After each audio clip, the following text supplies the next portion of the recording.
First ഒരു budget എന്ന് പറയുമ്പോൾ ഒരു ബഡ്ജറ്റ് ഒരു ഗ്യാരണ്ടി അല്ല. It is actually a plan. This plan has to be converted into action.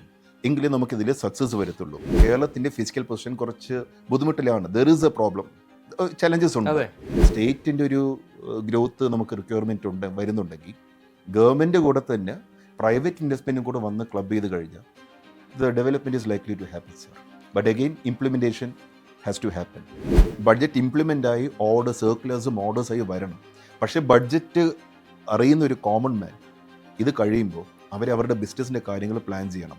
അതായത് ഞാൻ നാളെ ഒരു NRI ആണെങ്കിൽ ഞാൻ നാളെ നാട്ടിൽ വന്നു കഴിഞ്ഞ് ഇൻവെസ്റ്റ് ചെയ്യണോ, അതുപോലെ ലോൺ കിട്ടുമോ, അങ്ങനെയാണെങ്കിൽ ഒരു പ്രൊജക്ട് റിപ്പോർട്ട് പ്രിപ്പയർ ചെയ്യേണ്ടത്, എൻ്റെ കോർ ഏരിയാസ് എന്താണ്, ഒരു വീട്ടമ്മയാണെങ്കിൽ അവർക്ക് അവരുടെ ബിസിനസ് എങ്ങനെ ഡെവലപ്പ് ചെയ്യാം, അതിനെന്ത് മെഷീനറി മേടിക്കാം, അതിൽ ഏജൻസീസിൻ്റെ സപ്പോർട്ട് എടുക്കണമെങ്കിൽ അവരുടെ AI ടെക്നോളജി നമുക്ക് എങ്ങനെ യൂസ് ചെയ്യാം, അങ്ങനെ ഒരു പ്ലാൻ ചെയ്യാം ഈ സമയത്ത് ചെയ്യാം. അതായത് ബഡ്ജറ്റിൻ്റെ പ്ലാൻ റെഡി ആവുന്ന സമയത്ത് ഈ ബിസിനസ്മാൻ അവരുടെ പ്ലാൻ റെഡിയാക്കാം. നമ്മൾ ബജറ്റിൽ പ്രതീക്ഷിച്ചിരുന്ന ഒരു സാധനമാണ് പെട്രോളിൻ്റെ സെസ്, ഇന്ധന സെസ് കുറയ്ക്കും എന്നൊരു ശ്രുതി ഉണ്ടായിരുന്നു. അത് കുറച്ചിരുന്നെങ്കിൽ സർക്കാരിന് നഷ്ടമാകുമായിരുന്നോ അതോ നേട്ടമാണ്? ഇന്ധന സെസ് ആക്ച്വലി കുറച്ച് കഴിഞ്ഞാൽ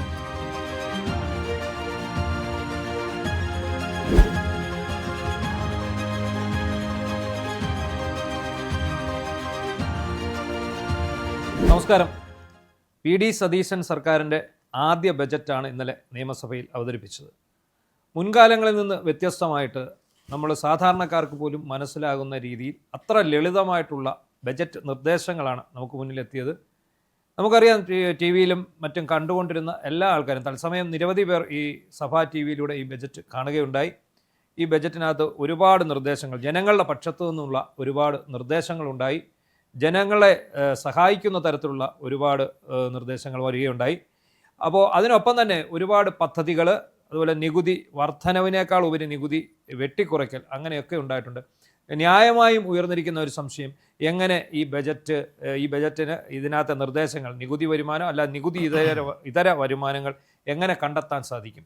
അപ്പോൾ ഈ ബജറ്റിനെ ഇന്ന് മറുനാടൻ മലയാളി ഒന്ന് അവലോകനം ചെയ്യുകയാണ്. നമുക്കപ്പം ഈ ബജറ്റ് അവലോകനം ചെയ്യാൻ ചേർന്നിരിക്കുന്നത് ചാർട്ടേഡ് അക്കൗണ്ടൻ്റ് ആയിട്ടുള്ള ശങ്കർ നാരായണനാണ്. ശങ്കർ നാരായണൻ വളരെ തിരുവനന്തപുരത്ത് ആണ് അദ്ദേഹം ചാർട്ടേഡ് അക്കൗണ്ടൻ്റായിട്ട് ജോലി ചെയ്യുന്നത്. നമസ്കാരം. നമസ്കാരം സാർ. നമസ്കാരം. അപ്പോൾ ഞാനിപ്പോൾ പറഞ്ഞതുപോലെ തന്നെ വളരെ ലളിതമായിട്ടുള്ള ഒരു ബജറ്റാണ് നമുക്ക് പുറമേ നിന്ന് നോക്കുന്ന സമയത്ത് ഉണ്ടാകുന്നത്. ഒപ്പം തന്നെ വളരെ ജനക്ഷേമകരമായ നിർദ്ദേശങ്ങളുണ്ട്. പിന്നെ ഒരുപാട് നികുതി ഇളവുകൾ പ്രഖ്യാപിച്ചിട്ടുണ്ട്. അതുപോലെ തന്നെ പുതിയ കുറച്ച് പദ്ധതികൾ പ്രഖ്യാപിച്ചിട്ടുണ്ട്. Absolutely so. ടോട്ടലി നമ്മൾ ഈ ബജറ്റിനെ ഒരു ചാർട്ടേഡ് അക്കൗണ്ടന്റ് എന്ന നിലയിൽ എങ്ങനെ ഈ ബജറ്റിനെ ടോട്ടലി ഒന്ന് നോക്കിക്കാണും? തീർച്ചയായിട്ടും സാർ അതിനു മുമ്പ് ഇന്നലെ റിലീസ് ചെയ്ത ബഡ്ജറ്റാണ്. അപ്പോൾ ഞാൻ ഇതിൻ്റെ പോയിന്റ്സ് ഒക്കെ ഒന്ന് നോട്ട് ചെയ്ത് വെച്ചിട്ടുണ്ട്. കാര്യം കുറേ ഏരിയാസ് കവർ ചെയ്യുന്നുണ്ട്. So four reference purpose I will be just using the laptops. Okay, ആയിക്കോട്ടെ സാർ. ഇതിൽ എൻ്റെ ഒരു ഫസ്റ്റ് പോയിന്റ് എന്ന് പറഞ്ഞാൽ, ഫസ്റ്റ് ഒരു ബഡ്ജറ്റ് എന്ന് പറയുമ്പോൾ ഒരു ബഡ്ജറ്റ് ഒരു ഗ്യാരണ്ടി അല്ല. It is actually a plan. This plan has to be converted into action. എങ്കിലേ നമുക്കിതിൽ സക്സസ് വരത്തുള്ളൂ. സോ ബേസിക്കലി നമ്മളത് ഇംപ്ലിമെൻറ്റ് ചെയ്താലായിരിക്കും റിസൾട്ട്. സർ, ഈ ബഡ്ജറ്റ് ഞാൻ കാണുന്ന ഒരു മെസ്സേജ് എന്ന് പറഞ്ഞാൽ കേരളത്തിൽ ബിസിനസ് വരണം. ബിസിനസ് വരുന്നതുകൊണ്ട് പ്രൈവറ്റ് ഇൻവെസ്റ്റ്മെൻറ്റ് വരും, ജോബ് ഓപ്പർച്യൂണിറ്റീസ് കൂടും. ഇതാണ് ബഡ്ജറ്റിനെ കുറിച്ച് വളരെ ചുരുക്കമായിട്ട് എനിക്ക് പറയാനുണ്ട്. ഒരു വൺ ലൈൻ എന്ന് പറയുന്നത് ഇതാണ്. Yes sir, absolutely. ആളുകളുടെ സ്വപ്നം ഇത് തന്നെയാണ്.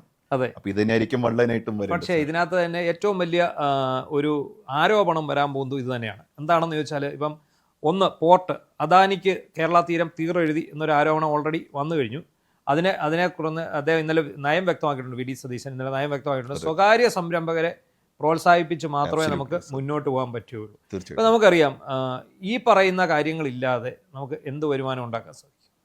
സർ, ഞാനിതിൽ വേറൊരു ആംഗിൾ ഞാൻ എക്സ്പ്ലെയിൻ ചെയ്യാം സർ. ഈ ബഡ്ജറ്റ് ബ്രീഫിംഗിൽ സാർ ഇപ്പോൾ പറഞ്ഞ പോലെ നമുക്കൊരു ഫസ്റ്റ് ചാലഞ്ച് എന്ന് പറഞ്ഞാൽ ഫിസിക്കൽ പ്രഷർ പറയുന്നുണ്ട്. There is already physical pressure which is already specified in the budget. അതുണ്ട് സർ. അപ്പോൾ ഇവിടെ പറയുന്ന ഒരു എമൗണ്ട് എന്ന് പറഞ്ഞാൽ പ്ലാൻ ഔട്ട്ലേ എന്ന് പറഞ്ഞാൽ 30,370 crore. അതൊരു പാരാമീറ്റർ.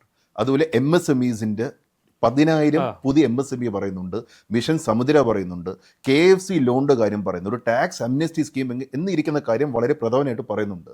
സർ, ഇപ്പോൾ നമ്മൾ വീണ്ടും പറഞ്ഞ അതേ പോയിന്റ് നോക്കിക്കഴിഞ്ഞാൽ കേരളത്തിൻ്റെ ഫിസിക്കൽ പൊസിഷൻ കുറച്ച് ബുദ്ധിമുട്ടിലാണ്. There is a problem, challenges ഉണ്ട്. സർ ഈ റവന്യൂവിൻ്റെ അതിൻ്റെ മെയിൻ കാരണം എന്ന് പറഞ്ഞാൽ സർ ഈ 30,370 crore വന്നെങ്കിൽ പോലും നമ്മൾ ബഡ്ജറ്റിൽ ഔട്ട്ലേ പറയുന്നുണ്ടെങ്കിലും സർ റവന്യൂവിൽ മേജർ ഭാഗം നമുക്ക് കമ്മിറ്റഡ് എക്സ്പെൻസിലോട്ട് പോവുകയാണ്. ഓക്കെ, അതായത് സാലറി, ഇൻട്രസ്റ്റ്, ഇല്ലെങ്കിൽ പെൻഷൻ, അതുപോലെ പല പല എക്സ്പെൻസിലോട്ട് പോകുന്നുണ്ട്. സോ ഗവൺമെൻറ് മാത്രം എമൗണ്ട് സ്പെൻഡ് ചെയ്തിട്ട് കാര്യമില്ല. There should be private investment. ഈ പ്രൈവറ്റ് ഇൻവെസ്റ്റ്മെൻറ്റ്സ് വന്നു കഴിഞ്ഞാൽ, പ്രവാസി ഇൻവെസ്റ്റ്മെൻറ്റ് വന്നു കഴിഞ്ഞാൽ നമ്മുടെ ബിസിനസ് മേഖലയ്ക്ക് നല്ലൊരു ഗ്രോത്തിൻ്റെ ചാൻസ് ഉണ്ട്. സർ ഒരു ഉദാഹരണം പറഞ്ഞു കഴിഞ്ഞാൽ, ഒരു വീട്ടിൽ വരുമാനം കുറവാണെങ്കിൽ അവിടെ ഇരിക്കുന്ന ഒരാൾ മാത്രം ജോലി ചെയ്തിട്ട് കാര്യമില്ല. എല്ലാവരും അവരവരുടെ രീതിയിൽ ജോലി ചെയ്ത് കോൺട്രിബ്യൂട്ട് ചെയ്യണം. അതേപോലെ സ്റ്റേറ്റിൻ്റെ ഒരു ഗ്രോത്ത് നമുക്ക് റിക്വയർമെൻറ്റ് വരുന്നുണ്ടെങ്കിൽ ഗവൺമെൻറ് കൂടെ തന്നെ പ്രൈവറ്റ് ഇൻവെസ്റ്റ്മെൻറ്റും കൂടെ വന്ന് ക്ലബ് ചെയ്ത് കഴിഞ്ഞാൽ the development is likely to happen sir. But again implementation has to happen. ഈ ഡെവലപ്മെൻറ്റ് വരുന്നതോടെ നമുക്ക് വരുമാനവും വർദ്ധിക്കുന്നു എന്നാണ് പറഞ്ഞത് അല്ലേ? അതെ സർ. അപ്പോൾ നമുക്ക് ഇതിലിപ്പം നമ്മളിപ്പം ഈ പറയുന്ന ഇൻവെസ്റ്റ്മെൻറ്റുകളെ നമ്മൾ ഒന്ന് വേർതിരിച്ച് നോക്കിയാൽ, ഇപ്പോൾ നമ്മൾ പ്രധാനമായിട്ടും കണ്ടിരിക്കുന്നത് 3 മേഖലകളാണ് അവർ ഉദ്ദേശിക്കുന്നത്. ഒന്ന് ഹെൽത്ത്, മറ്റൊന്ന് വിദ്യാഭ്യാസം, പിന്നെ ഹെൽത്തും വിദ്യാഭ്യാസവും ടൂറിസവുമാണ് 3 മേഖലകൾ പറയുന്നത്. അപ്പോൾ നമുക്ക് ഏതൊക്കെ രീതിയിൽ ഇതിലേക്ക് വരുമാനം കണ്ടെത്താൻ പറ്റും? എത്രത്തോളം അതിൻ്റെ ഒരു നേട്ടം നമുക്കുണ്ടാവും? സർ ഈ ഹെൽത്ത് കെയറിൻ്റെ കേസിൽ നമുക്കൊരു ഫസ്റ്റ് എക്സാമ്പിളായിട്ട് സാർ പറയുന്നത് ബേസ് ചെയ്ത് കഴിഞ്ഞാൽ സിൽവർ ഇക്കോണമി, അതാണ് ഇപ്പോൾ പറഞ്ഞിരിക്കുന്ന ഒരു വലിയ എക്കോണമിയാണ് പറഞ്ഞത്. സിൽവർ ഇക്കോണമി നമ്മൾ സിമ്പിളായിട്ട് പറഞ്ഞു കഴിഞ്ഞാൽ കേരളത്തിൽ വയോജനങ്ങൾ കൂടുവാണ്. കാര്യം പല വീട്ടുകളിലും പേരൻസ് അവരുടെ കുട്ടികളെ പുറത്തോട്ട് വിടുവാണ്. അവർ ചിലപ്പോൾ വിദേശത്തായിരിക്കാം, ഇല്ലെങ്കിൽ വേറെ സംസ്ഥാനത്തായിരിക്കാം. സോ ഈ പറഞ്ഞ പേരൻസിന് doctor visit, medical home care, emergency support ഇതെല്ലാം ആവശ്യം വരുന്നുണ്ട്. അപ്പോൾ ഇതിന് നമ്മുടെ ബഡ്ജറ്റ് ഒരു ഔട്ട്ലേ പ്ലാൻ ചെയ്തിട്ടുണ്ട്.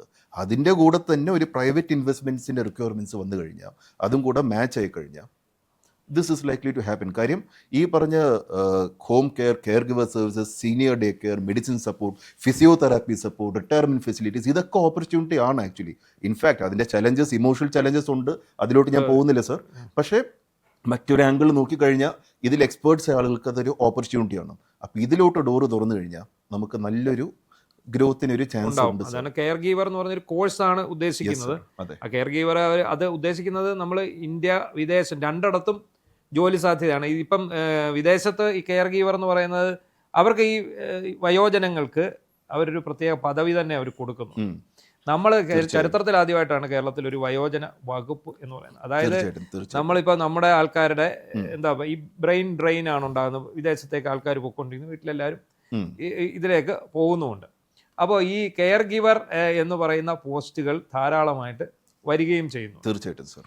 അപ്പോൾ അത് സ്വകാര്യ മേഖലയിൽ ആയിരിക്കുമോ ഇത് കൂടുതലായിട്ട് എത്തുക, അതോ നമ്മൾ സർക്കാർ മേഖലയിലേക്ക് ആയിരിക്കുമോ ഇതിനകത്തേക്ക് കൂടുതൽ ആൾക്കാർ എത്തിച്ചേരുക എന്നുള്ളതാണ്? ഇതിൽ പ്രൈവറ്റിലോട്ടുള്ള ഒരു പ്രൊമോഷൻ വരുന്നുണ്ട് സർ. ഇതിലോട്ട് നമ്മൾ പോകുന്നുണ്ടെങ്കിൽ എനിക്ക് 2-3 കാര്യങ്ങൾ കൂടി ഇതിൽ കണക്ട് ചെയ്യണം സർ. എങ്കിലും നമുക്കൊരു കൺക്ലൂഷനിൽ ഇവിടെ എത്താൻ പറ്റും സർ. ഓക്കെ, അതായത് സർ ഇപ്പോൾ ഇതിൽ വരുന്ന സമയത്ത് തന്നെ ഞാൻ മറ്റൊരു ഏരിയ ടച്ച് ചെയ്യണം സർ. 10,000 MSME ടാർഗറ്റ് ചെയ്യുന്നു. അതായത് 100 കോടി ഇയർമാർക്ക് ചെയ്തിട്ടുണ്ട് for MSME growth scheme. Sir ഒരു എക്സാമ്പിൾ, ഓക്കെ, നമ്മുടെ കെയർ ഗിവറിന്റെ കേസ് പറഞ്ഞു, പക്ഷേ ഇതൊരു വേറെ എക്സാമ്പിൾ ആണ്. But still we can connect. കാര്യം ബഡ്ജറ്റ് ഇരിക്കുന്ന കാര്യങ്ങളൊക്കെ കണക്ട് ചെയ്ത് we should reach a common conclusion. എല്ലാം കണക്റ്റഡ് ആണ്. Yes sir, absolutely. കാര്യം അല്ലെ, ഇപ്പൊ നമ്മൾ കെയർ ഗിവറിൽ ഇപ്പോൾ ഇതിലോട്ട് പോവാണ്, മറ്റൊരു എക്സാമ്പിളോട്ട് പോവാണ്. സോ അതുകൊണ്ട് ഞാനൊന്ന് പറഞ്ഞു എന്നുള്ളൂ സർ. സർ അതായത് ഒരു വീട്ടമ്മ സാധാരണ കുക്ക് ചെയ്ത് കഴിഞ്ഞാൽ അവരിപ്പോൾ അച്ചാറ്, മസാല പൗഡർ, ഇല്ലെങ്കിൽ സ്നാക്സ് ഇതൊക്കെ കുക്ക് ചെയ്യും. ഇവർ വിൽക്കുന്ന ആർക്കാണെന്ന് പറഞ്ഞാൽ റിലേറ്റീവ്സിനും ഫ്രണ്ട്സിനും നെയ്ബേഴ്സിനും മാത്രമായിരിക്കും വിൽക്കുന്നത്. പക്ഷേ നോർമൽ കേസസിൽ നടക്കുന്നത്. അവർക്ക് ആഗ്രഹമുണ്ട് ബിസിനസ് വളരെ, അവർക്ക് ഡ്രീംസ് ഉണ്ട്. പക്ഷെ നമ്മുടെ ബഡ്ജറ്റിന്റെ ഡയറക്ഷൻ നോക്കിക്കഴിഞ്ഞാൽ അവർ ചില ആംഗിളിൽ വർക്ക്ഔട്ട് ചെയ്ത് കഴിഞ്ഞാൽ, ഫോർ എക്സാമ്പിൾ ബ്രാൻഡ് നെയിം, നമ്മൾ ഇനി അത് ടച്ച് ചെയ്ത് പോകും സാർ. കേരള ബ്രാൻഡിങ് അത് ടച്ച് ചെയ്ത് പോകുന്നുണ്ടല്ലോ, അത് വരും ബഡ്ജറ്റിൽ പറയുന്നുണ്ട്. അതുപോലെ ബെറ്റർ പാക്കിംഗ്, അതും ബ്രാൻഡിൽ കണക്റ്റഡ് ആണ്. അതേപോലെ ജെൻസിയുടെ കേസിൽ ടച്ച് ചെയ്ത് പോകുന്നെങ്കിലും ഞാൻ ഇവിടെ പറയാം, വാട്സപ്പ് ഓർ ഇൻസ്റ്റഗ്രാം മാർക്കറ്റിംഗ്, അതുപോലെ AI സപ്പോർട്ട് ജെൻസി, അതും വരുന്നുണ്ട്. ബട്ട് അഗെയിൻ ടച്ച്ഡ് ആണ്. എഗെയിൻ ഈ ബഡ്ജറ്റിൽ പറയുന്ന പോലെ KFC ലോൺ, സ്മോൾ മെഷീനറി മേടിക്കുക, ഈ പറഞ്ഞ ആംഗിൾ എല്ലാം അവർ ചെയ്ത് അതിന് കൂടെ തന്നെ Udyam registration, FSSAI, GST threshold, ഈ പാരാമീറ്റേഴ്സ് എല്ലാം നോക്കിയിട്ട് അവർക്ക് ചെയ്യാൻ പറ്റിക്കഴിഞ്ഞാൽ she can actually reach her business to a better level. അടുത്ത ലെവൽ പുള്ളിക്കാരിക്ക് കൊണ്ടുപോകാൻ പറ്റും, മാഡത്തിന് കൊണ്ടുപോകാൻ പറ്റും.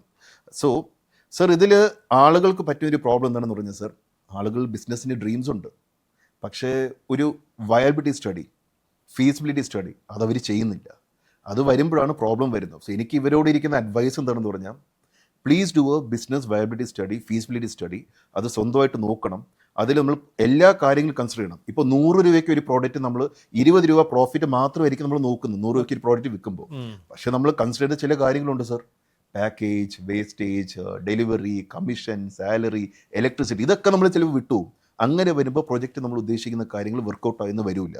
അപ്പോൾ ഈ ആംഗിളും കൂടെ ആളുകൾ നോക്കണം, എങ്കിലേ നമ്മൾ ഉദ്ദേശിക്കുന്ന ലെവലിൽ സർ ഇത് പോകാൻ പറ്റുള്ളൂ. സർ അതേപോലെ സർ മറ്റൊരു കാര്യം, സർ ഈ കെയർ ഗിവറിന് നമ്മൾ പറയുന്നതിൻ്റെ കൂടെ തന്നെ ഞാൻ മറ്റൊരു കേസ് പറയാം. അപ്പോൾ MSME നമുക്കിതിൽ ടച്ച് ചെയ്യാൻ, കണക്ട് ചെയ്യാൻ പറ്റും. അടുത്തൊരു കാര്യം KFC. Sir KFC CMBDP loan, ഇതിൻ്റെ ലോൺ ലിമിറ്റ് 2 കോടിയിൽ നിന്ന് 5 കോടിയിലോട്ട് ആവുകയാണ്. അത് പറയുന്നുണ്ട്. അതേപോലെ അതിൻ്റെ ഏജ് ലിമിറ്റ് 50 നിന്ന് 60 അപ്രോക്സിമേറ്റ്ലി മാറും, 60 വരെ കിട്ടുവാണ് സർ. സർ മറ്റൊരു കാര്യം എന്ന് പറഞ്ഞാൽ ഇതിൻ്റെ effective interest rate 3%, 3% for 5 years. Sir ഇത് നമ്മളൊരു കേസ് സ്റ്റഡി ആയിട്ട് എടുക്കാം. ഒരു ഞാൻ വിദേശത്ത് ജോലി ചെയ്ത ഒരാളാണ് വെച്ചോളൂ. ഒരു ഗോയിങ് ബൈ എക്സാമ്പിൾ, 25 വർഷം ഞാൻ ജോലി ചെയ്തു. എനിക്ക് അവിടെ പല മേഖല എക്സ്പീരിയൻസ് ഉണ്ട് സർ. അതായത് ലോജിസ്റ്റിക്സ് ആവാം, ഫുഡ് പ്രോസസ്സിംഗ് ആവാം, ട്രേഡിംഗ്, ഇല്ലെങ്കിൽ സ്മോൾ ട്രാൻസ്പോർട്ട്, റിപ്പയർസ്, വർക്ക്, ഇങ്ങനെ പല കേസസിൽ എനിക്ക് എക്സ്പീരിയൻസ് ഉണ്ട്. അപ്പം ഞാനിപ്പോൾ നാട്ടിലോട്ട് വരുന്ന സമയത്ത് ഞാൻ ലോൺ അപ്ലൈ ചെയ്യണം KFCയിൽ. ഈ ലോൺ അപ്ലൈ ചെയ്ത് കഴിഞ്ഞാൽ എനിക്ക് ഒരു ഓപ്പർച്യൂണിറ്റി കിട്ടുന്നുണ്ട്. ബട്ട് അഗെയിൻ നമ്മുടെ കയ്യിൽ ബാക്കിയിരിക്കുന്ന ഗവൺമെൻറ് പറഞ്ഞ പാരാമീറ്റേഴ്സ് വരണം, അതിൻ്റെ ഓർഡേഴ്സ് ഒക്കെ വരാനുണ്ട്. It is not a guarantee again, it has to happen. പക്ഷേ നമ്മൾ ഒരു ലോൺ അപ്ലൈ ചെയ്യുന്ന സമയത്ത് നമ്മൾ ചില കാര്യങ്ങൾക്ക് ധാരണ വേണം സർ. അതായത് എൻ്റെ സ്വന്തം കോൺട്രിബ്യൂഷൻ എത്രയാണ്, ലോൺ കോൺട്രിബ്യൂഷൻ എത്രയാണ്, EMI എത്രയാണ്, മന്ത്ലി സെയിൽസ് റിയലിസ്റ്റിക് ആണോ. സർ ഒരു ബിസിനസ് ചെയ്യുന്ന സമയത്ത് ആസ് എ ചാർട്ടേഡ് അക്കൗണ്ടന്റ് ഞാൻ കണ്ടൊരു കാര്യം എന്ന് പറഞ്ഞാൽ, മിനിമം 6 മാസം നമുക്ക് വരുമാനം ഇല്ലെങ്കിൽ പോലും ഈ ബിസിനസ് നമുക്ക് അടുത്ത 1 വർഷം സർവൈവ് ചെയ്യാൻ പറ്റുമോ എന്നുള്ളൊരു ആ വേഴ്സ്റ്റ് കേസ് സിനാരിയോ സ്റ്റഡി പോലും ചെയ്യണം, പ്രെഡിക്റ്റീവ് അനാലിസിസ് ചെയ്യണം. ഇത് ചെയ്യാനായിട്ട് സർ ജെൻസിയുടെ പുതിയ ടെക്നോളജി AI പ്രെഡിക്റ്റീവ് അനാലിസിസ്, അതിനെയും ഗവൺമെൻറ് പ്രൊമോട്ട്. സർ ആക്ച്വലി ഇതെല്ലാം കണക്റ്റഡ് ആണ്. It just like connecting the dots. അതാണ് ഞാൻ സാറിൻ്റെ അടുത്ത് പറഞ്ഞു വന്നിരിക്കുന്നത്. സർ ഇതിൽ ഇപ്പോൾ ഒരു ലോൺ സാങ്ഷൻ ലെറ്റർ കിട്ടിക്കഴിഞ്ഞ ആൾ ഹാപ്പിയാണ്. പക്ഷെ അത് മാത്രമല്ലോ സർ വേണ്ടത്, EMI സമയത്തിന് അടയ്ക്കണം. ആ ഒരു പ്ലാനിങ് ഇല്ല. പക്ഷെ ആ പ്ലാനിങ് ഈ പ്രെഡിക്റ്റീവ് അനാലിസിസിലും AI വെച്ച് നമുക്ക് കൊണ്ടുവരാൻ പറ്റിക്കഴിഞ്ഞാൽ അവരുടെ കാര്യം നമുക്ക് സിമ്പിളാക്കാൻ പറ്റും. സർ ഇതുമായിട്ട് ഞാൻ ഒരു ഏരിയ ടച്ച് ചെയ്തോട്ടെ സർ. അതായത് നമ്മുടെ ഗവൺമെൻറ് പറഞ്ഞിരിക്കുന്നത് എനിക്കും വളരെ ഇൻട്രസ്റ്റിംഗ് ആയിട്ട് തോന്നിയ ഒരു കാര്യം എന്ന് പറഞ്ഞാൽ, ജെൻസീസിൻ്റെ ന്യൂ ടെക്കിന് 50 crore അവർ അപ്രോക്സിമേറ്റ്ലി പറയുന്നുണ്ട്. മലയാളം AIക്ക് 10 കോടി അവർ പറയുന്നുണ്ട്. ഓക്കെ, അതായത് ജെൻസിക്ക് സർ ബഡ്ജറ്റിൽ AI, റോബോട്ടിക്സ്, VR ഇതുപോലെ പുതിയ ടെക്നോളജിയുടെ സപ്പോർട്ടിൻ്റെ കാര്യം പറയുന്നുണ്ട് സർ. അതായത് ഒരു എക്സാമ്പിൾ പറയാം സർ. ഒരു ട്രേഡറിന് നോട്ടീസ് വരും, GSTയുടെ നോട്ടീസ് വരുന്നു. അദ്ദേഹത്തിന് ആര് അപ്രോച്ച് ചെയ്യണമെന്ന് അറിയില്ല. ചിലപ്പോൾ ചാർട്ടർ അക്കൗണ്ട്സിനെ അപ്രോച്ച് ചെയ്യാം, ലോയേഴ്സിനെ അപ്രോച്ച് ചെയ്യാം, ചിലപ്പോൾ GST ഓഫീസർ നേരിട്ട് പോയി കാണാം, നിയമവശങ്ങൾ അറിയില്ല സർ. ഇപ്പോൾ ജെൻസി ഒരു AIയുടെ ഒരു മലയാളം AIയുടെ ഒരു ആപ്പ് ഉണ്ടാക്കിയെന്ന് വെച്ചു sir, based on this budget. If it works out, ഇദ്ദേഹം നോട്ടീസ് അതിൽ അപ്ലോഡ് ചെയ്യുക. അപ്ലോഡ് ചെയ്ത് കഴിഞ്ഞാൽ ആ നോട്ടീസിൻ്റെ എന്തൊക്കെയാണ് ഇഷ്യൂസ് എന്നുള്ള കാര്യം കിട്ടും, ലീഗൽ ഇഷ്യൂസ് കിട്ടും, എങ്ങനെ റെസ്പോണ്ട് ചെയ്യണം കിട്ടും, ജയിക്കാൻ സാധ്യത അറിയാം, എങ്ങനെ നമുക്കൊരു പ്ലാൻ ചെയ്യാം, ഗ്രൗണ്ട്സ് ഓഫ് ഡിഫൻസ് പ്രിപ്പയർ ചെയ്യാൻ പറ്റും. ഈ ഒരു ആംഗിൾ വെച്ച് കഴിഞ്ഞാൽ ജെൻസിയുടെ ടെക്നോളജി നമുക്ക് ഇവിടെ കണക്ട് ചെയ്യാൻ പറ്റും.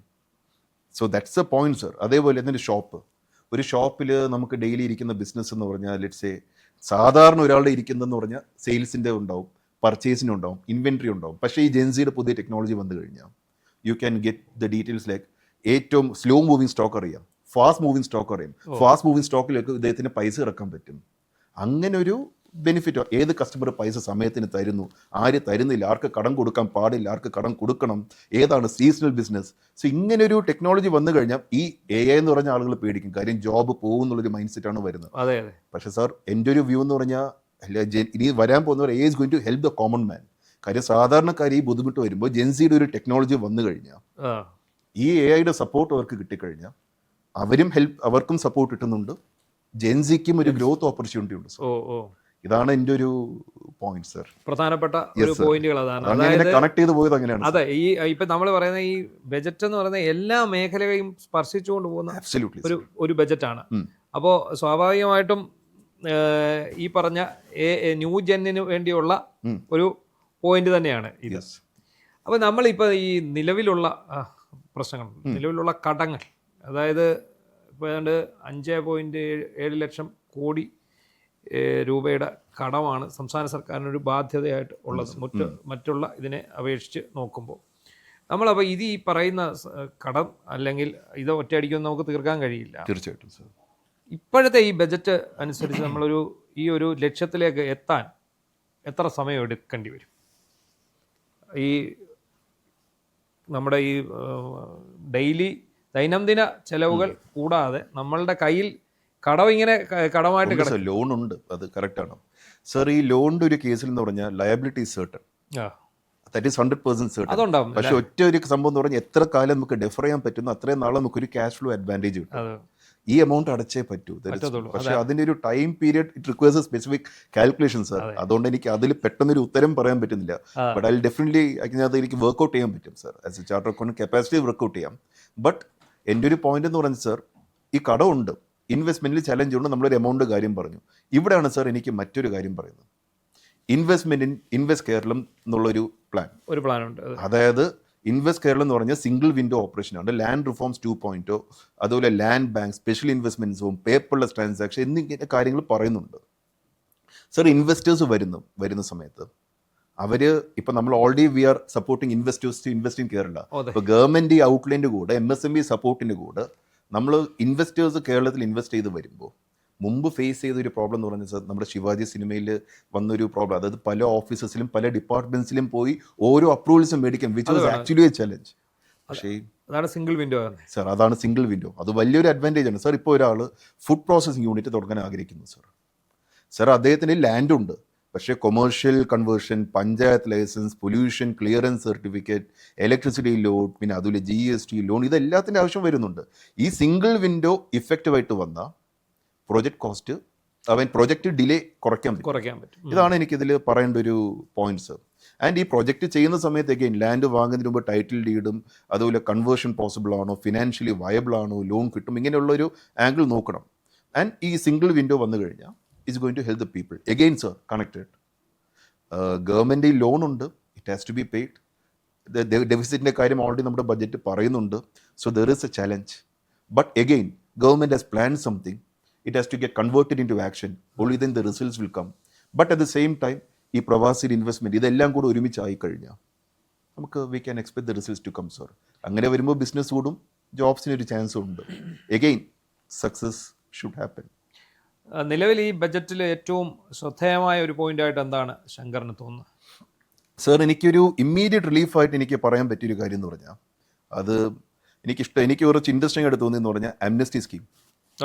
അതൊരു ഇൻട്രസ്റ്റിംഗ് ആയിട്ട് തോന്നിയൊരു പോയിന്റ്. വരുമാനം സർക്കാരിന് ഉണ്ടാക്കി കൊടുക്കുന്ന ഒരു സംഭവമാണ്.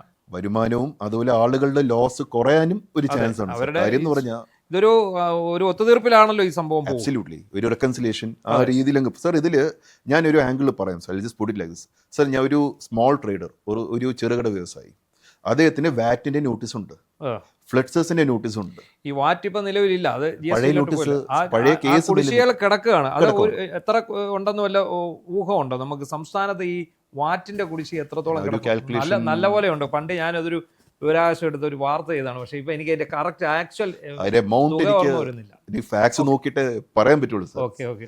ബട്ട് സർ, ഇതിൽ അദ്ദേഹത്തിന്റെ വാറ്റിന്റെ നോട്ടീസ്, ഫ്ലഡ്സസിന്റെ നോട്ടീസ് കാണും, അതുപോലെ വെഹിക്കിൾ ചെല്ലാൻ പെൻഡിങ് ആണ്, ഇല്ലെങ്കിൽ രജിസ്ട്രേഷൻ അണ്ടർ വാല്യൂഷൻ പെൻഡിങ് ആണ് ഈ പറഞ്ഞ ചെറുകിട വ്യവസായിക്ക്. സർ, ഈ പറഞ്ഞ ആളുകൾ നോട്ടീസ് ഇട്ട് കഴിഞ്ഞാൽ ആദ്യം ഒന്ന് പേടിക്കും, പിന്നെ മാറ്റി വെക്കും. ദിൽ കീപ് ഇറ്റ് ലൈക്ക് ദിസ്. ഇവർ പ്രശ്നം വരുന്ന എപ്പോഴാണെന്ന് പറഞ്ഞാൽ ഇൻട്രസ്റ്റ്, പെനാൽറ്റി ഇതെല്ലാം കൂടും, അക്യുമുലേറ്റ് ചെയ്തുകൊണ്ടിരിക്കും, അറിയുന്നില്ല. ഒരു പെർട്ടിക്കുലർ ടൈം ആവുന്ന സമയത്ത് ബാങ്ക് അറ്റാച്ച്മെന്റ് വരുന്നു, പ്രോപ്പർട്ടി രജിസ്ട്രേഷൻ പറ്റുന്നില്ല. അപ്പോഴായിരിക്കും I need to solve this പറഞ്ഞ് ഇതിന്റെ പുറകിൽ ഓടുന്നു. നൗ ഈ ബഡ്ജറ്റിന്റെ ഡയറക്ഷൻ പ്രകാരം സർ, ഈ അംനസ്റ്റി സ്കീം ഓൾഡ് ഡ്യൂസ് ഉള്ളവർ അംനസ്റ്റി എലിജിബിലിറ്റി ചെക്ക് ചെയ്ത് 31 മാർച്ച് 2027 സാർ ഇതിൽ വെച്ചിരിക്കുന്ന ഒരു വിൻഡോ.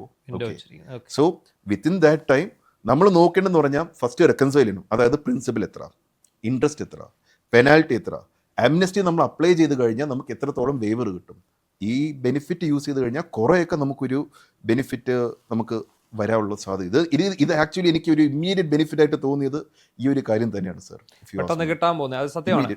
അപ്പോൾ അതിനുള്ള ഒരു പദ്ധതികൾ കുറെ പ്രഖ്യാപിക്കാനുള്ള സാധ്യത ഉടനെ ഉണ്ടാവും തീർച്ചയായിട്ടും ഇതിനു വേണ്ടിയുള്ള ഒരു സംഭവം. സർ, ഇതിൽ sorry to interrupt you sir, ഇതിലൊരു പറയാനുള്ളൊരു പോയിന്റ് എന്ന് പറഞ്ഞാൽ sir, again it's a budget, it's a plan. ഇത് ഗവൺമെന്റ് ഓർഡേഴ്സ് വരണം, സർക്കുലേഴ്സ് വരണം, നോട്ടിഫിക്കേഷൻ വരണം, and it has to be converted into action, proper laws വരണം. അതിൻ്റേതായ ഒരു എത്ര ഫാസ്റ്റായിട്ട് ഇത് വരുന്നു അത്രയും ബെനിഫിറ്റ് ആണ്. പക്ഷേ ഡിലേ ആവും തോറും നമ്മുടെ ചാലഞ്ചസ് കൂടും സർ. അപ്പോൾ നമ്മൾ ഇത്രയും നേരം പറഞ്ഞത് ഇനി പിന്നെ ഏറ്റവും ഇൻട്രസ്റ്റിംഗ് ആയിട്ടുള്ള ഏറ്റവും ശ്രദ്ധേയമായിട്ടുള്ള കാര്യങ്ങളാണ്. അങ്ങനെയുള്ള കൂട്ടത്തിൽ ഇനിയും ഇപ്പം ശങ്കർ ഇപ്പോൾ ഈ ഇതിനെക്കുറിച്ച് പഠിച്ച സമയത്ത് ഉള്ളിൽ വന്നിട്ടുള്ള പ്രധാനപ്പെട്ട പോയിന്റുകൾ എന്താണ് മറ്റ് കാര്യങ്ങളിൽ? Sure sir, sure. ഞാൻ ചില ഏരിയാസ് ഇപ്പോൾ ഒന്ന് ടച്ച് ചെയ്ത് പോവാം സർ. ഓക്കെ സർ, ഇപ്പോൾ നമ്മൾ നമ്മളിപ്പോൾ ഇനി പറയാനുള്ളൊരു കേസ് പറഞ്ഞാൽ മിഷൻ സമുദ്ര. അതിന് ഇയർമാർക്ക് ചെയ്തിരിക്കുന്ന എമൗണ്ട് ഇസ് അപ്രോക്സിമേറ്റ്ലി 400 crores. അതായത് സർ ഈ ബഡ്ജറ്റിൽ മിഷൻ സമുദ്രം ഒരു പ്ലാൻ പറയുന്നുണ്ട്. അതെന്താണെന്ന് പറഞ്ഞാൽ കേരളത്തിലെ കോസ്റ്റ്, പോർട്ട്, വാട്ടർ വേസ് ഇത് ബെറ്റർ ആയിട്ട് യൂസ് ചെയ്ത് കേരളത്തിന് പോർട്ട് ആൻഡ് ലോജിസ്റ്റിക്സ് ഹബ്ബായിട്ട് മാറ്റാനുള്ളൊരു പ്ലാനാണ്. ഇതെല്ലാം പരസ്പരം ബന്ധിപ്പിക്കുക എന്നുള്ളതാണ് ഒരു സാർ. ഇതിൽ സാർ ഇപ്പോൾ ഒരു കോമൺ മാൻ്റെ പെർസ്പെക്റ്റീവ് വരുമ്പോൾ സാർ അവർക്ക് വരുന്നൊരു ഡൗട്ട്, ഈ പോർട്ട് എന്ന് കേട്ട് അവർ വിചാരിക്കും അയ്യോ വലിയ ബിസിനസ്സിന് മാത്രമേ കിട്ടുള്ളൂ, നമുക്കൊരു ബെനിഫിറ്റ് ഇല്ലെന്നായിരിക്കും അവർ വിചാരിക്കുന്നത്. അത് നമുക്കൊന്ന് കറക്റ്റ് ചെയ്യാൻ പറ്റിക്കഴിഞ്ഞാൽ ഇതിൽ വലിയൊരു അഡ്വാൻറ്റേജ്. അതായത് സർ ഈ സ്മോൾ ബിസിനസ് പീപ്പിളിനും transport, loading unloading, packing, warehousing, cold storage, food supply, repair work, അതുപോലെ security, documentation, even export even charter accounts പോലും ഓപ്പർച്യൂണിറ്റി ഉണ്ട്. സോ ഇതൊരു വലിയൊരു ഓപ്പർച്യൂണിറ്റി ആണ് ഈ പോർട്ട് ഉണ്ട്. അപ്പോൾ സർ ഇതിൻ്റെ കൂടെ തന്നെ എനിക്ക് ഒരു പോയിന്റും കൂടെ I can add on sir regarding this. This is actually connected sir. ഇത് ഫിഷർമെൻസിൻ്റെ കേസിൽ, ഫിഷറീസിൻ്റെ കേസിൽ സർ മിഷൻ സമുദ്രം എന്ന് പറയുന്ന സമയത്ത് നമുക്ക് ഫിഷറീസിന് എന്തായിരിക്കും ബെനിഫിറ്റ് നോക്കാം. സർ ഈ ഫിഷറീസിനൊരു സ്പെസിഫിക് ആയിട്ട് അവരൊരു ഇത് പറയുന്നത് കാര്യം എന്ന് പറഞ്ഞാൽ നമ്മളിപ്പോൾ മത്സ്യത്തൊഴിലാളി എന്ന് പറഞ്ഞു കഴിഞ്ഞാൽ നമുക്ക് ഫസ്റ്റ് ഫിഷിംഗ് മാത്രമായിരിക്കും നോക്കുന്നത്. പക്ഷേ ഈ പ്ലാൻ വന്നു കഴിഞ്ഞാൽ fishing, transport, fish processing, cold storage, women fish vendors, port related job അങ്ങനെയും കിട്ടും. അപ്പോൾ അവർക്കും ഒരു ഓപ്പർച്യൂണിറ്റി കിട്ടാനാണ്. അപ്പോൾ മിഷൻ സമുദ്രം കടല് വലിയൊരു ഓപ്പർച്യൂണിറ്റി ആണ് സർ. അതാണ് അതുകൊണ്ട് തന്നെയാണ് ഇന്നലെ ഒരു ബ്ലൂ കളറിലാണ് ഈ നമ്മുടെ ബജറ്റ് പോലും അവതരിപ്പിക്കപ്പെട്ടത്. എനിക്ക് തോന്നുന്നു ഈ ബജറ്റിന്റെ ബാക്ക് ബോൺ എന്ന് പറയുന്നത് പോലും ഈ മിഷൻ സമുദ്ര തന്നെയാണ്. അതിലാണ് അദ്ദേഹം ഇതായിട്ട് പിന്നെ ഇത് ഊന്നി പറയുന്നത് അതിലാണ്. തീർച്ചയായിട്ടും കാര്യം എന്ന് പറഞ്ഞാൽ അതിലാണ് നമുക്ക് വലിയൊരു കാര്യം. ഇഷ്ടംപോലെ ആളുകൾ അതിൽ ഇഫേർട്ട് എടുക്കുന്നുണ്ട്. അവർക്കിതിൻ്റെ ബെനിഫിറ്റ് കിട്ടിക്കഴിയുമ്പോൾ കാര്യം അതിന് ബഡ്ജറ്റ് ഔട്ട്ലേ ഉണ്ട്. എഗെയിൻ സർ ഇൻവെസ്റ്റ്മെൻറ്റ്, ലോൺ ഇതെല്ലാം കണക്റ്റഡ് ആയിട്ട് വന്ന് MSME ഇതെല്ലാം കണക്റ്റഡ് ആവണം. ശരിക്കും പറഞ്ഞാൽ സർ നമ്മൾ ഈ ഒരു ഡിസ്കഷനിൽ നമ്മൾ റീച്ച് ചെയ്യുന്ന ഒരു destination is like we are connecting all the dots together and arriving at A common conclusion. അപ്പോൾ ശരിക്കും എന്താ തോന്നുന്നത് ഈ ബജറ്റിനെ കുറിച്ച്? ഇപ്പം നമ്മുടെ മുഖ്യമന്ത്രിയുടെ ആദ്യത്തെ ബജറ്റാണ്. അദ്ദേഹം ഒരു ധനകാര്യ വിദഗ്ധനൊന്നുമല്ല. ഇവിടെ ധനകാര്യ ശാസ്ത്രജ്ഞന്മാരൊക്കെ ഒരുപാടുണ്ട്. അവരൊക്കെ ഇവിടെ മന്ത്രിമാരുമായിട്ട് ഇരുന്നിട്ടുണ്ട്. പക്ഷെ ജനത്തിനെ കയ്യിലെടുക്കാവുന്ന ഒരു ബജറ്റായിട്ടാണ് തോന്നുന്നത്. അതിൻ്റെ ഒരു ആശയം അല്ലെ അതൊന്ന് അവരൊന്ന് നമുക്ക് മുന്നിൽ എത്തിച്ചിരിക്കുന്നതിനെ കുറിച്ച് എന്താ തോന്നുന്നത്, ആ ഒരു രീതി? അതായത് നമ്മുടെ ഈ ബഡ്ജറ്റിൻ്റെ സർ ഇപ്പോൾ ഒരു കോമൺ മാൻ്റെ പെർസ്പെക്റ്റീവിൽ ഞാൻ പറയാം സർ. ഈ ബഡ്ജറ്റ് എന്ന് പറഞ്ഞാൽ കോമൺ മാൻ ഒരു നല്ലൊരു ഓപ്പർച്യൂണിറ്റി തന്നെയാണ്. It is an opportunity to common man. But again ഞാൻ മുമ്പ് പറഞ്ഞ അതേ പോയിന്റ് വെച്ചിട്ട് ഇംപ്ലിമെൻറ്റേഷൻ, അതാണ് നമുക്ക് ഇവിടെ ഇരിക്കുന്ന ചാലഞ്ച്. ഇംപ്ലിമെൻറ്റേഷൻ ഡിലേ ആവും തോറും നമ്മുടെ റിസ്ക് പാരാമീറ്റേഴ്സ് കൂടുന്നു. എത്ര പെട്ടെന്ന് നമുക്കത് ചെയ്യാം, അതിൻ്റെ പ്രാക്ടിക്കൽ ഡിഫിക്കൽട്ടീസ് ഉണ്ട്. I'm not going to that side sir. പക്ഷേ ഇത് എത്ര ഫാസ്റ്റായിട്ട് അത് ഇംപ്ലിമെൻ്റ് ആവുന്നു അത്രയും ബെനിഫിറ്റാണ് കോമൺ മാൻ. സോ ഒരു കോമൺ മാൻ്റെ ആംഗിളിൽ ഇതൊരു ഓപ്പർച്യൂണിറ്റിയാണ്. അതായിരിക്കും അദ്ദേഹം വലിയൊരു ഇഫേർട്ട് എടുത്തിട്ടുണ്ട്. He's taken a good effort to put things like this ഈ കാര്യങ്ങളെല്ലാം കമ്പൈൽ ചെയ്ത് ചെയ്തിട്ടുണ്ട്. ഇനി നമുക്കിത് റിയാലിറ്റി ആവണം sir. It has to convert into reality. So നമ്മുടെ ഒരു ഐഡിയ എന്ന് പറഞ്ഞാൽ sir, sorry to interrupt you here, എൻ്റെ ഒരു ഐഡിയ എന്ന് പറഞ്ഞാൽ ഈ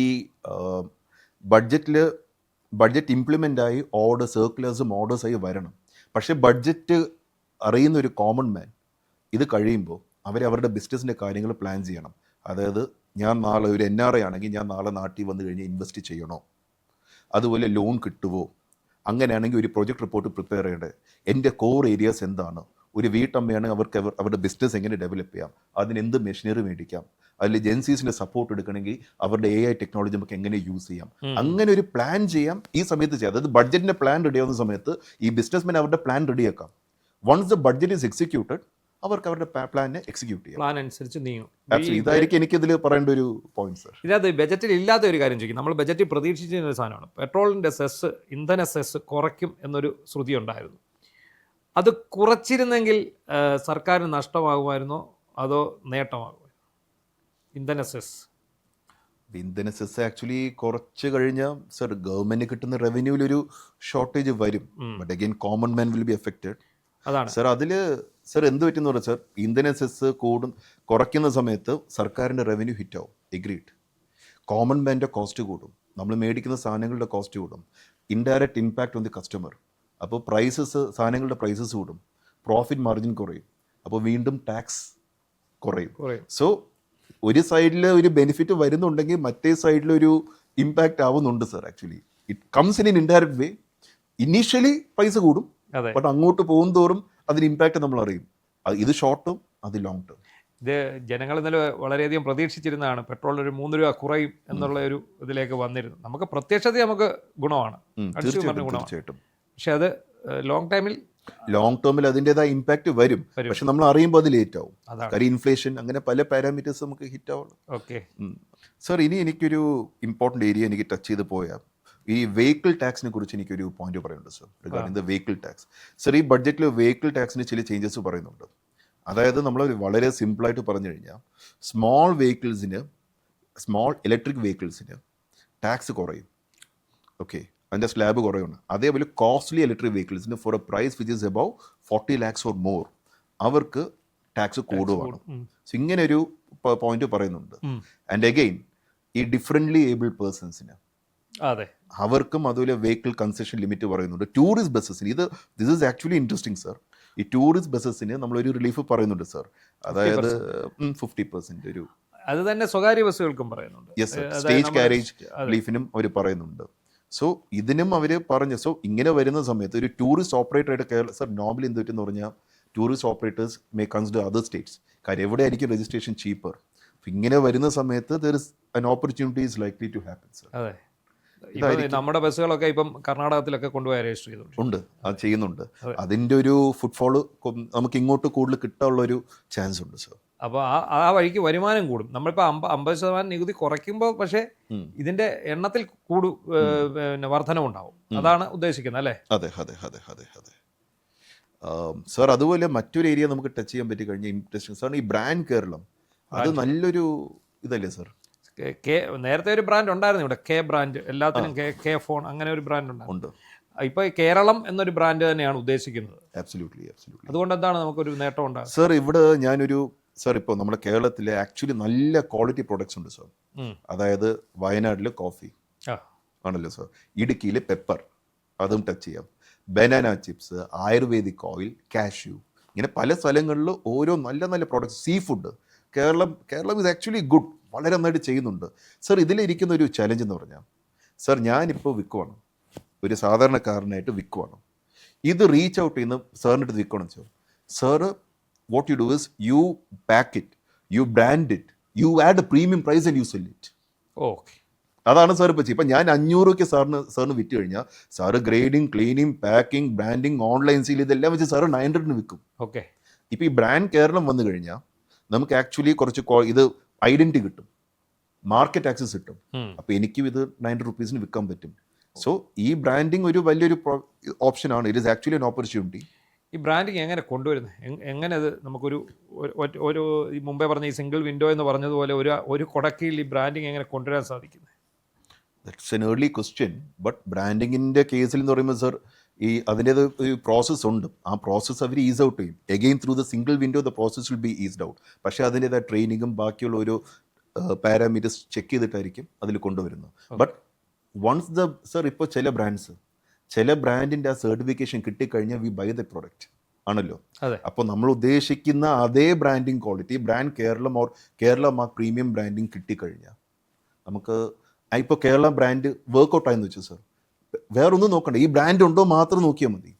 U have that logo, branding, and your FSSAI certification ഉണ്ടെങ്കിൽ we trust the food.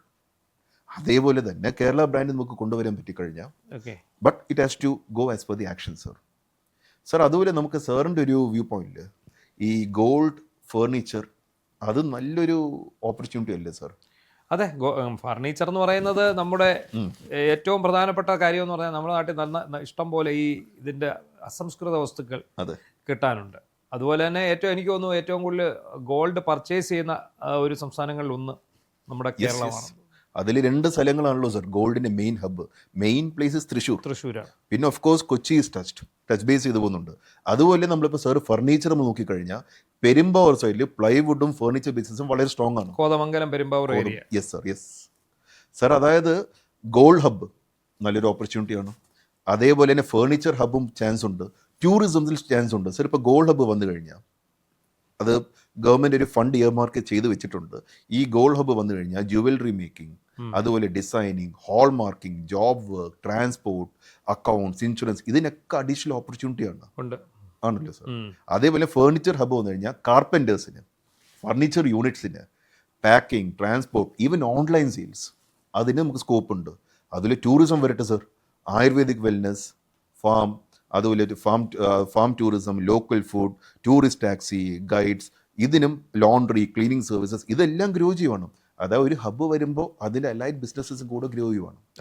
Again if you come back to the same route, loan fund, debt funding, MSME, അതുപോലെ single window operation, ഇതെല്ലാം sir ഇപ്പോൾ നോക്കിക്കഴിഞ്ഞാൽ ഇത് connected ആണ്. So the budget has been drawn in a way that you connect the dots and start your business. ഇതെല്ലാം നമ്മൾ ഈ ബാലരമയിലെ കുത്തുകൾ യോജിപ്പിക്കുക എന്ന് പറഞ്ഞ പറഞ്ഞൊരു പരിപാടിയാണ്. അതുപോലെ ഇങ്ങനെ കുത്തുകൾ യോജിപ്പിച്ച് വരുമ്പോൾ ഒരു പുതിയ രൂപം കിട്ടും. അതുപോലെയാണ് ഇപ്പോൾ വന്ന് ചേർന്നത്. തീർച്ചയായിട്ടും. മറ്റ് നിർദ്ദേശങ്ങൾ എന്തൊക്കെയാണ് നമുക്ക് ഏറ്റവും ഇൻട്രസ്റ്റിംഗ് ആയിട്ടുള്ളത്? സർ, ഇതിൽ മറ്റൊരു കാര്യം നമുക്ക് പറയേണ്ടതെന്ന് പറഞ്ഞാൽ പ്രവാസി ഇൻവെസ്റ്റ്മെന്റ് ട്രസ്റ്റ്. അത് നല്ലൊരു നമ്മൾ മുമ്പ് പറഞ്ഞ അതേ എക്സാമ്പിൾ തന്നെ സർ. പ്രവാസികൾ നോർമലി ചെയ്യുന്നൊരു കാര്യം എന്ന് പറഞ്ഞാൽ ദേ മേക്ക് മണി. അവർ ആ പൈസ നാട്ടിലോട്ട് റെമിറ്റ് ചെയ്തുകൊണ്ടിരിക്കും. റെമിറ്റൻസ് ആയിട്ട് മാത്രം വരും. ഒരു ലാൻഡോ മേടിക്കും, ഒരു വീട് കൺസ്ട്രക്ട് ചെയ്യും. ഈ റൂട്ടിൽ തന്നെ പൊയ്ക്കൊണ്ടിരുന്നു. അതെ സർ. പക്ഷേ ഈ പ്രവാസി ഇൻവെസ്റ്റ്മെന്റ് ട്രസ്റ്റ് വന്നു കഴിഞ്ഞാൽ ഇതേ പ്രവാസിക്ക് they can invest in business startups, tourism, ഇല്ലെങ്കിൽ വാല്യൂ ഓവർ പ്രൊഡക്ട്സിലോട്ടൊക്കെ അവർക്ക് ചെയ്യാൻ പറ്റും. സർ, ആക്ച്വലി ഇത് എഗെയിൻ ഞാൻ പറയുന്നു സർ, ഇതൊരു ഗ്യാരണ്ടി അല്ല. Again it is just a plan. ഈ പ്ലാൻ വർക്കൗട്ട് ആവണം. It has to be successfully implemented. അങ്ങനെ വന്നു കഴിഞ്ഞാൽ പ്രവാസിക്ക് വീട് മാത്രമല്ല, അവർക്ക് ഓർഗനൈസ്ഡ് ആയിട്ട് അവർക്ക് എക്സ്പെർട്ടൈസ് ഇരിക്കുന്ന ഏരിയയിൽ അവർക്ക് ബിസിനസ് ചെയ്യാനും പറ്റും. ആൻഡ് അതിന് പ്രവാസി ഇൻവെസ്റ്റ്മെന്റ് ട്രസ്റ്റ് അവരെ ഹെൽപ്പ് ചെയ്യും. Again sir, it is connected. Okay. ശരിക്കും പറഞ്ഞാൽ I know I M repeating the same thing. പക്ഷേ എവിടെ ടച്ച് ചെയ്താലും സർ അവിടെ നമ്മൾ ചെന്നെത്തും അല്ലേ? അതാണ് ടൈം ലൂപ്പ് പോലെയാണ്. We are reaching the same point. So this is another thing sir. പിന്നെ ഒരു couple of few more things which we can actually touch base in the budget. So അതായത് നോളജ് വാലി വന്നു കഴിഞ്ഞാൽ 100 കോടി approximately earmark ചെയ്യും. Knowledge വാലിക്ക് plan ചെയ്യുന്നുണ്ട്. Knowledge വാലിയിൽ വരുമ്പോൾ മെയിൻ അഡ്വാൻറ്റേജ് എന്ന് പറഞ്ഞാൽ hostel, training centre, skill courses, ഇതിനൊക്കെ സ്കോപ്പ് ഉണ്ട്. അതുപോലെ തന്നെ health and life science city, അതിന് 100 കോടി അപ്രോക്സിമേറ്റ്ലി ഇയർ മാർക്ക് ചെയ്തിട്ടുണ്ട്. റിസർച്ച് പാർക്കിന് 60 crore. അതുപോലെ JC ഡാനിയൽ സാറിൻ്റെ പേരുള്ള ഫിലിം സിറ്റി 100 crore. സർ, ഇതെല്ലാം വന്നു കഴിയുന്ന സമയത്ത് നമുക്ക് ഇപ്പോൾ സാറ് പറഞ്ഞ ഈ ഹെൽത്ത് കെയറിൻ്റെ കേസ് നമ്മൾ ആദ്യം സൂചിപ്പിച്ചിരുന്നു. ഈ health and life science city വന്നു കഴിഞ്ഞാൽ diagnosis centres, home health care, patient support, medical tourism, rehabilitation services, ഇതിലൊക്കെ ഓപ്പർച്യൂണിറ്റി വരുവാണ്. അത് മുമ്പ് നമ്മൾ പറഞ്ഞ കെയർ ഗീവറിൽ ചെന്ന് നിൽക്കും. ആബ്സല്യൂട്ട്ലി, അതും കണക്റ്റഡ് ആണ്. എഗെയിൻ ഇത് സ്റ്റാർട്ട് ചെയ്യണമെങ്കിൽ ലോൺ ഫണ്ടിങ് അത് വേണം. അതിൻ്റെ ബാക്കി ഈ single window operation same thing. ഇതിൽ പ്രവാസി ഉണ്ടെങ്കിൽ അദ്ദേഹത്തെ ഇൻവെസ്റ്റ് ചെയ്യാം. പ്രവാസി ഇൻവെസ്റ്റ്മെന്റ് ട്രസ്റ്റ്, അങ്ങനെ പല ആംഗിളും എഗെയിൻ കണക്റ്റഡ് സർ. അതുപോലെ JC ഡാനിയൽ ഫിലിം സിറ്റി വന്നു കഴിഞ്ഞാൽ ഇപ്പോൾ നമുക്ക് ഫിലിം സിറ്റി എന്ന് പറഞ്ഞാൽ നമുക്ക് ഫസ്റ്റ് രാമോജി റാവു അതാണ്. അപ്പോൾ അതുപോലെ JC ഡാനിയൽ സാറുടെ പേരിൽ ഒരു ഫിലിം സിറ്റി നമ്മൾ വന്ന it's a big dream for the state of Kerala. അപ്പോൾ നമുക്ക് ഈ ഫിലിം ഷൂട്ടിംഗ്, എഡിറ്റിംഗ്, ഡബിങ് പല ആളുകൾക്ക് ഒരു ഓപ്പർച്യൂണിറ്റിയാണ്. അതാണ്. So that's again a big dream for a common man. It has to happen. പിന്നെ നോളജ് വാല്യൂ വരുമ്പോഴും എഡ്യൂക്കേഷൻ റിലേറ്റഡ് സർവീസസിനും നല്ലൊരു ഓപ്പർച്യൂണിറ്റി ഉണ്ട്.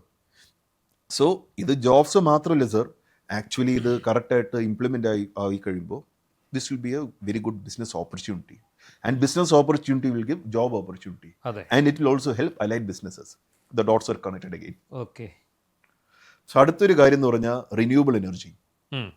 റിന്യൂവബിൾ എനർജീസിലും അർബൻ ഗ്രോത്തിലും ഡിസാസ്റ്റർ സേഫ്റ്റിയിലും നല്ലൊരു എമൗണ്ട് പ്ലാൻ ചെയ്തിട്ടുണ്ട്. Government is already earmark. Renewable energy approximately 100 crores പറയുന്നുണ്ട് as per the budget. Urban growth mission 100 crores, light metro support 20 crore approximately പറയുന്നുണ്ട്. ഡിസാസ്റ്റർ റെസിലിയൻസ് പ്രോഗ്രാമിന് അപ്രോക്സിമേറ്റ്ലി 15 crores എന്തോണം. Exact amount I don't recall. It's approximately in that range. Sir, ഇത് വന്നു കഴിഞ്ഞാൽ just I put it like ഇപ്പോൾ ഒരു ചെറിയൊരു ഫാക്ടറിക്ക് commercial റേറ്റിലാണ് current bill വരുന്നത്. സോളാർ പ്ലാൻ ചെയ്ത് കഴിഞ്ഞാൽ They can actually have savings in electricity cost. പക്ഷേ again, they have to do a feasibility study. EMI എത്ര വരുന്നുണ്ടെന്ന് നോക്കണം, അത് കൺവേർട്ട് ചെയ്യണം, duration of the project, proper business planning ഉണ്ടായിരിക്കണം സർ. സർ അതുപോലെ ഒരു സിറ്റിയിൽ waste management, recycling, drainage, waste management ഒരു ചലഞ്ച് തന്നെയാണ് നമ്മുടെ നാട്ടിൽ. മിക്ക സ്ഥലങ്ങളിലും ഒരു ചലഞ്ച് ഉണ്ട്. അല്ല, വേസ്റ്റ് എല്ലായിടത്തും പ്രശ്നമാണ്. അതെ അതെ, നമ്മളെ എവിടെ ഒരു മനുഷ്യനെ എവിടെ ഇരുന്നാലും അതിന് ചുറ്റും വേസ്റ്റ് ഉണ്ടാവും. ആ ഒരു ചലഞ്ചിനെ സർ ഡീൽ ചെയ്യാൻ പറ്റി, വേസ്റ്റ് മാനേജ്മെന്റ് നമുക്ക് സയന്റിഫിക് ആയിട്ട് കൊണ്ടുവരാൻ പറ്റിക്കഴിഞ്ഞാൽ that's again A good thing. അതായത് urban ഗ്രോത്ത് മിഷൻ ഇതുവഴി കൂടെ തന്നെ ഗവൺമെൻറ് ഫണ്ട്സിന് കൂടെ മറ്റൊരാൾ ഇൻവെസ്റ്റ് ചെയ്ത് മറ്റൊരാളുടെ ഐഡിയ വന്ന് നമുക്ക് വേസ്റ്റ് മാനേജ്മെന്റ് നന്നായിട്ട് കൊണ്ടുപോകാൻ പറ്റിക്കഴിഞ്ഞാൽ that's again A good opportunity. അതുപോലെ തന്നെ ഡിസാസ്റ്റർ സേഫ്റ്റി. കേരളത്തിൽ വലിയൊരു സ്കെയിൽ ഇവൻറ്റ്സ് പറഞ്ഞാൽ നമ്മുടെ ലാൻഡ് സ്ലൈഡ്സ് ഉണ്ട്, ഫ്ലഡ് ഉണ്ട്. അതെ, എപ്പോഴും പ്രശ്നം ഉണ്ടാകുന്ന ഒരു ഏരിയയാണ്. നമ്മുടെ ഭൂപ്രകൃതി അങ്ങനെ ആയതുകൊണ്ട് എന്ത് സംഭവിക്കാം. Correct sir. സർ ഇതിന് ഇപ്പോൾ ഒരു ഏർലി വാർണിംഗ് ഡിറ്റക്ഷൻ സിസ്റ്റം കൊണ്ടുവരാൻ പറ്റിക്കഴിഞ്ഞാൽ, അതിൻ്റെ ഒരു അഡിക്വേറ്റ് ടെക്നോളജി വന്നു കഴിഞ്ഞാൽ, ഒരു സപ്പോർട്ട് സിസ്റ്റം വന്നു കഴിഞ്ഞാൽ, അതിൻ്റെ കൂടെ തന്നെ repair work, civil work, maintenance work ഇതൊക്കെ വന്നു കഴിഞ്ഞാൽ അവിടെ ഒരു ഓപ്പർച്യൂണിറ്റി. ഓക്കെ, ക്രൈസിസ് ഉണ്ട്, പക്ഷേ അത് ഏർലി ഡിറ്റക്ട് ചെയ്ത ആളുകൾ ഹെൽപ്പ് ചെയ്യാൻ പറ്റിക്കഴിഞ്ഞാൽ എല്ലാവർക്കും അതൊരു ഓപ്പർച്യൂണിറ്റി മാറ്റാനും പറ്റും. അപ്പം ആകെ നമ്മളിപ്പോൾ ഈ ബജറ്റിനെ ഒന്ന് വിലയിരുത്തുമ്പോൾ മൊത്തത്തിൽ നമ്മളൊരു വൺ ലൈൻ പോലെ എന്ത് പറയാൻ കഴിയും അവസാനം? സർ, ഞാൻ വളരെ സിമ്പിളായിട്ടൊരു മെസ്സേജ് എന്ന് പറഞ്ഞാൽ ബഡ്ജറ്റ് ഒരു ഗ്യാരണ്ടി അല്ല, അതൊരു പ്ലാൻ മാത്രമാണ്. And this plan is again A direction. അത് ഇംപ്ലിമെൻ്റ് ആയി കഴിഞ്ഞാൽ നമുക്ക് ഈ പറഞ്ഞ ഓപ്പർച്യൂണിറ്റീസ് ഉണ്ട്. ഇംപ്ലിമെൻ്റ് ആയി കഴിഞ്ഞാൽ ബിസിനസ്സസ് വരും, ജോബ്സ് കൂടും, ആളുകളുടെ ഓപ്പർച്യൂണിറ്റീസ് കൂടും. സോ ഞാൻ ഈ ബഡ്ജറ്റിൽ കാണുന്ന മേജർ ഓപ്പർച്യൂണിറ്റീസ് പറഞ്ഞാൽ sir, long story short, MSME, loan, port and logistics, invest Keralam, amnesty scheme, brand Kerala, അതുപോലെ തന്നെ ടൂറിസം, പ്രവാസി ഇൻവെസ്റ്റ്മെൻറ്റ്, AI, ഇങ്ങനെ പല പല ഓപ്പർച്യൂണിറ്റീസ് സെഗ്മെൻറ്റ് ചെയ്യാൻ പറ്റും. Renewable energy. സോ ഓരോ ഐഡിയ നമുക്ക് ഓപ്പർച്യൂണിറ്റീസ് ഉണ്ട്. ഈ ഓപ്പർച്യൂണിറ്റീസ് നമ്മൾ പ്രിപ്പയർ ചെയ്യണം. But again, when you have A business idea, ഒരു പ്രോജക്റ്റ് റിപ്പോർട്ട് പ്രിപ്പയർ ചെയ്യണം, ഒരു പ്രോപ്പർ ബിസിനസ് പ്ലാൻ ചെയ്യണം, ആ ബിസിനസ് പ്ലാൻ വയബിൾ ആണോ നോക്കണം. ലോൺ എടുക്കുന്ന സമയത്ത് we have to make sure that you are able to pay the EMI on time. Cash flow planning ഉണ്ടായിരിക്കണം, പാർട്ട്നേഴ്സ് ഉണ്ടെങ്കിൽ എഗ്രിമെൻറ്റ് വേണം, പ്രവാസി ഇൻവെസ്റ്റ്മെൻറ്റ് ആണെങ്കിൽ ഡോക്യുമെൻറ്റേഷൻ ഉണ്ടായിരിക്കണം, ഓൾ ടാക്സ് ഡ്യൂസ് ഉണ്ടെങ്കിൽ റെക്കൺസിലേഷൻ ചെയ്യണം, അംനസ്റ്റി സ്കീം ഓപ്റ്റ് ചെയ്യണം. അതുപോലെ തന്നെ പ്രൊഡക്റ്റ് ഉണ്ടെങ്കിൽ അതിൻ്റെ ബ്രാൻഡിങ്ങും കോസ്റ്റും വേണം. ഓപ്പർച്യൂണിറ്റി ഉണ്ട് സർ, പക്ഷേ പ്രിപ്പറേഷൻ വേണം, നമ്പേഴ്സ് കറക്റ്റ് ആയിരിക്കണം, ഡോക്യുമെൻറ്റേഷൻ ചെയ്യണം. So this is what I can tell you. ഈ ബഡ്ജറ്റിന് ഒരു പ്രാക്ടിക്കൽ ഓപ്പർച്യൂണിറ്റി കൺസിഡർ ചെയ്ത് നിങ്ങളുടെ ബിസിനസ് പ്ലാൻ ചെയ്യുക. Everyone, that's a request. And budget നമുക്ക് റിയാലിറ്റിയിൽ മാറിക്കഴിയുമ്പോൾ we can use this opportunity. Okay, നമ്മുടെ സതീശൻ സർക്കാരിൻ്റെ പ്രഥമ ബജറ്റിനെ അവലോകനം ചെയ്താണ് ഈ ശങ്കർ നാരായൺ നമ്മളോട് ഇത്രയും നേരം സംസാരിച്ചുകൊണ്ടിരുന്നത്. അപ്പോൾ അദ്ദേഹത്തിൻ്റെ അഭിപ്രായം, ഇതൊരു പ്രോമിസ് അല്ല, ഇത് നടപ്പാക്കേണ്ടതാണ്. ഇത് ഇതേ രീതിയിൽ നടപ്പാക്കാൻ സാധിച്ചാൽ, അതായത് അദ്ദേഹം പറഞ്ഞത് ഈ ഡോട്ടുകളെല്ലാം ഒരേ രീതിയിൽ നമുക്ക് യോജിപ്പിക്കാൻ കഴിഞ്ഞാൽ ഈ ബജറ്റ് കേരളത്തെ മാറ്റിമറിക്കും എന്നുള്ള കാര്യത്തിൽ സംശയവും വേണ്ട. എന്താണെങ്കിലും ബജറ്റ് നമുക്ക് വളരെയധികം പ്രതീക്ഷ നൽകുന്ന ഒന്നാണ്.